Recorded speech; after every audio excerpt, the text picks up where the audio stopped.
Hi hello నమస్తే, నేను మీ వాసుదేవన్. ఈసారి ముఖ్యమంత్రిగా విశాఖలోనే ప్రమాణ స్వీకారం చేస్తానన్న జగన్మోహన్ రెడ్డి గారి వ్యాఖ్యల వెనుక ఉన్న ఆంతర్యం ఏంటి? సింపుల్.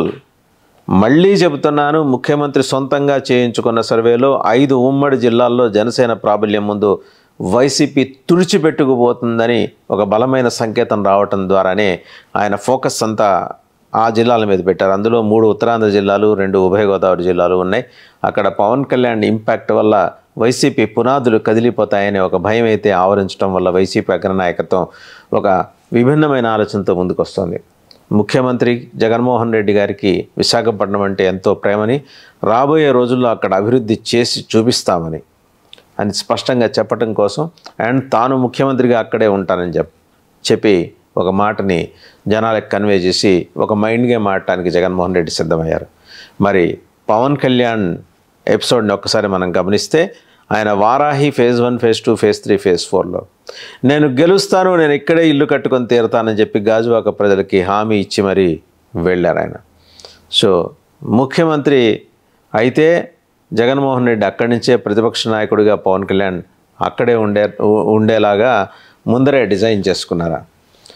తారుమారు కూడా కావచ్చు, పవన్ కళ్యాణే ముఖ్యమంత్రి కావచ్చు, జగన్మోహన్ రెడ్డి గారు అపోజిషన్లో కూడా కావచ్చు. ఏదైతేనే పాలక ప్రతిపక్ష నేతలిద్దరూ కూడా విశాఖపట్నంలోనే ఉండబోతున్నారు. సో ఆ రకంగా పొలిటికల్ గ్లామర్ని, సినిమా గ్లామర్ని 2 బ్లెండ్ చేసి మరీ విశాఖపట్నం ప్రజలకు అందించాలని అటు వైసీపీ ఇటు జనసేన డిసైడ్ అయిపోయినాయి.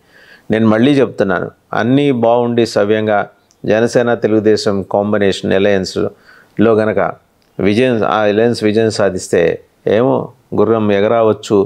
ముఖ్యమంత్రిగా తక్కువ సీట్లు తెచ్చుకున్నప్పటికీ పవన్ కళ్యాణ్ పేరుని చంద్రబాబు ప్రతిపాదించనూవచ్చు. సో అవకాశం, అనివార్యత అనేవి 2 ఉన్నాయి. ఈ కారణాల వల్లే చాలా వ్యూహాత్మకంగా తాను ముందుకెళ్తున్నానని, తన వ్యూహాలని అర్థం చేసుకోవాలని పవన్ కళ్యాణ్ తన క్యాడర్స్కి పిలిపిస్తున్నారు. కొంచెం సంయమనం పాటించండి, పవన్ కళ్యాణ్ అర్థం చేసుకోండి. తక్కువ సీట్లు తెచ్చుకున్న జనసేన జేడీఎస్ నేత కుమారస్వామి ముఖ్యమంత్రి కాలేదా? అలాగే తక్కువ సీట్లు తెచ్చుకున్న జనసేన కూడా రేపొద్దున ముఖ్యమంత్రి పీఠాన్ని జనసేనని అధిష్ఠించాలని చంద్రబాబు కోరనవచ్చు. చంద్రబాబు గారికి పవన్ కళ్యాణ్ మీద ప్రేమ ఉండాలని, ఉండి తీరాల్సిన అవసరాన్ని నేను ఇక్కడ మాట్లాడట్లేదు. బట్ ప్రేమ కన్నా కూడా ఒక అవసరం, ఒక భయం ఆయన్ని పవన్ కళ్యాణ్ని ముఖ్యమంత్రి చేసే దిశగా నడిపిస్తున్నాయని. ఆ భయం పేరు జగన్మోహన్ రెడ్డి, అవసరం పేరు భవిష్యత్తులో లోకేష్ని సీఎం చేయటం. సో ఈ 2 ఆస్పెక్ట్స్ మీద చంద్రబాబు గారు డ్రైవ్ అవుతున్నారు. ఆ 2 ఆస్పెక్ట్సే చంద్రబాబుని డ్రైవ్ చేస్తున్నాయి. 74 ఏళ్ల వయసులో ఆయన ఈరోజు ప్రత్యేకంగా కొత్తగా ముఖ్యమంత్రి అవ్వాలనే అర్రులు చాచాల్సిన అవసరం చంద్రబాబు గారికి లేదు. తన నెక్స్ట్ జనరేషన్ని ఆయన డెవలప్ చేసుకోవాలి. సో లోకేష్ తన కుమారుడు జాతీయ ప్రధాన కార్యదర్శి, తెలుగుదేశం పార్టీని జాతీయ పార్టీ అని ఆయన భావిస్తుంటారు, ఆయన కుమారుడు కూడా భావిస్తుంటాం వల్ల ఆయన జాతీయ అధ్యక్షుడు, ఈయన జాతీయ ప్రధాన కార్యదర్శి. అది ఏ రాష్ట్రాల్లో ఉంటుందని, మిగిలిన చోట్ల ఎక్కడ ఉంటుందని చాలామందికి డౌట్స్ వస్తున్నాయి, నాకు మెసేజ్లు పెడుతున్నారు. అండమాన్లో ఉంది, అది చాలదా జాతీయ పార్టీ కావడానికి? సరే, ఆ అంశం పక్కన పెడితే ఈరోజు ఆయన ఆలోచిస్తున్నది అంటే భవిష్యత్తులో పవన్ కళ్యాణ్ని సీఎం చేయాలి అంటే ఖచ్చితంగా ఇది అనివార్యం. ఈ అంశాన్ని జాగ్రత్తగా ఎగ్జిక్యూట్ చేయాలి. భవిష్యత్తులో లోకేష్ని సీఎం చేయాలంటే ముందు పవన్ కళ్యాణ్ని సీఎం చేయాలి. 1 ఏడాది కావచ్చు, 2 ఏళ్ళు కావచ్చు. ఆయన మనసులో అది లేదని ఎందుకు అనుకుంటున్నారో నాకైతే అర్థం కావట్లేదు. ఆయనకుంది. చంద్రబాబు గారు మనందరం 2020లో ఇప్పుడు ఆలోచిస్తుంటే ఆయన 2050లో ఆలోచిస్తారు. 2050కి దేవాంశ్ వచ్చేస్తాడు.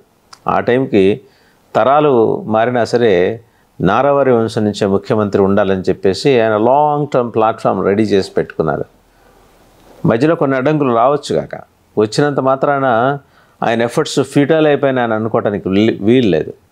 ఆయన చాలా దీర్ఘకాలికమైన మ్యాప్ని ఆయన రెడీ చేసి పెట్టుకున్నారు. అందుకనే చాలామంది వెళ్ళి ఆయన దగ్గరికి స్ట్రాటజిస్టుల అనే రూపంలో వెళ్ళి ఆయన్ని ఏదో ఎడ్యుకేట్ చేసే ప్రయత్నం చేస్తున్నామని వాళ్ళు భావించినప్పటికీ కూడా ఒక విషయంలో ఆయన చాలా క్లియర్గా ఉన్నారు. రాబోయేది జనసేన తెలుగుదేశం ప్రభుత్వం. ఇప్పుడు జనాల్లో ఉన్న ప్రొటెస్ట్ని మనం దాన్ని నల్లిఫై చేయలేకపోతే, అడ్రస్ చేయలేకపోతే, భవిష్యత్తులో తెలుగుదేశం మనుగడికే ప్రమాదం వస్తుంది. ఉన్న నాలుగు కొండ నాలుగు మందేస్తే ఉన్న నాలుగు ఊడిపోయిందని సామెత. అలా ఏదో ఇప్పుడు కాపులు రగిలిపోతున్నారు కాబట్టి వాళ్ళని సరిగ్గా అడ్రస్ చేయకుండా ముఖ్యమంత్రి పీఠాన్ని తెలుగుదేశం తీసుకుంటే రాబోయే రోజుల్లో కాపులు ఒక సముద్రం మాదిరి తన మీద దాడికి దిగే ప్రమాదం ఉందని చెప్పేసి ఆయనకి స్పష్టమైన సూచనలు ఉన్నాయి. ఈ విజన్ లోకేష్కి లేకపోవటం, ఈయన చెప్పినా లోకేష్కి అర్థం కాకపోవటం, అంతర్గతంగా ఆయన సతీమణి భువనేశ్వరి గారు కూడా ఈ విషయంలో ఈ పర్టికులర్గా ఈ ఒక్క విషయంలో చంద్రబాబు గారితో విభేదించడం, ఇవన్నీ కూడా అంతర్గతంగా తెలుగుదేశం పార్టీలో మాట్లాడుకుంటున్నారు. ఇవి కాక తెలుగుదేశం పార్టీకి ఇంకొక పెద్ద అడ్వాంటేజ్, పెద్ద డ్రాబ్యాక్ ఏంటంటే వాళ్ళకి కోటరీ. ఎప్పటి నుంచో ఆయన నమ్ముకున్న తొండెపు దశరథ జనార్దన్, టీడీ జనార్దన్, అలాగే ఇంకొక 2-3 OLX ఉన్నారు. వీళ్ళు కాకుండా వీళ్ళ అడ్వాంటేజ్ వాస్తవంగా వీళ్ళే డ్రాబ్యాక్గా మారిన పరిస్థితి ఎందుకు వచ్చిందంటే 2014-19 మధ్య ఆ కోటరీ ప్లే చేసిన రోల్ వల్ల. కానీ ఆయనకి ఇంకొక ఆంతరంగిక బంటు, అత్యంత నమ్మకస్తుడు, విధేయుడు, చంకలో బ్యాగ్ పెట్టుకొని తిరిగే కంభంపాటి రామ్మోహన్ రావు గారు అని ఒక ఆయన ఉన్నారు. ఆయన వైజ్ డెసిషన్స్ తీసుకుంటుంటారు.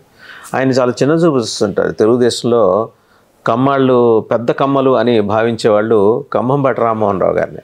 కానీ ఆయన ఎదిగి వచ్చిన తీరు, చిన్న వ్యాపారం చేసుకుంటూ ఆయన చాలా పెద్ద స్థాయికి ఎదిగి వచ్చిన తీరు గురించి చాలామందికి తెలియదు.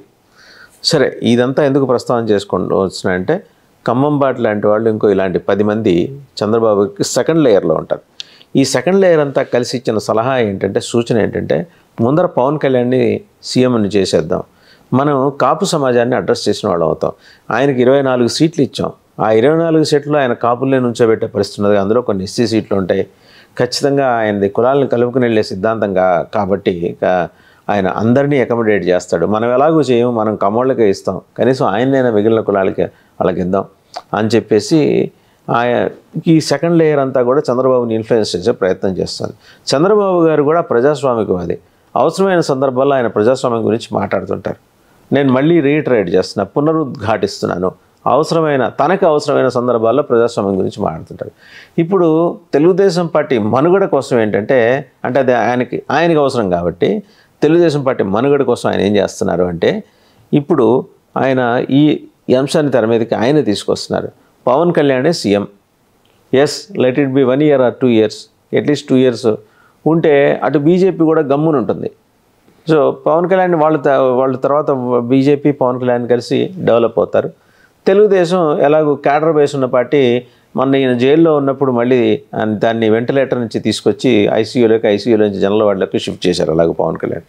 సో దానంతట అది మళ్ళీ పెరుగుతుంది. సహజంగా పెరిగే పార్టీ, ప్రతి సవాల్లోంచి మరింత బలం పుంజుకొని వెళ్ళే పార్టీ కాబట్టి దాన్ని మనం 2029 ఎలక్షన్స్ కోసం లేకపోతే 2034 ఎలక్షన్ కోసం లోకేష్ దేవాంశుల కోసం రిజర్వ్ చేసి పెడదామని చెప్పేసి చంద్రబాబు గారి ఆలోచన.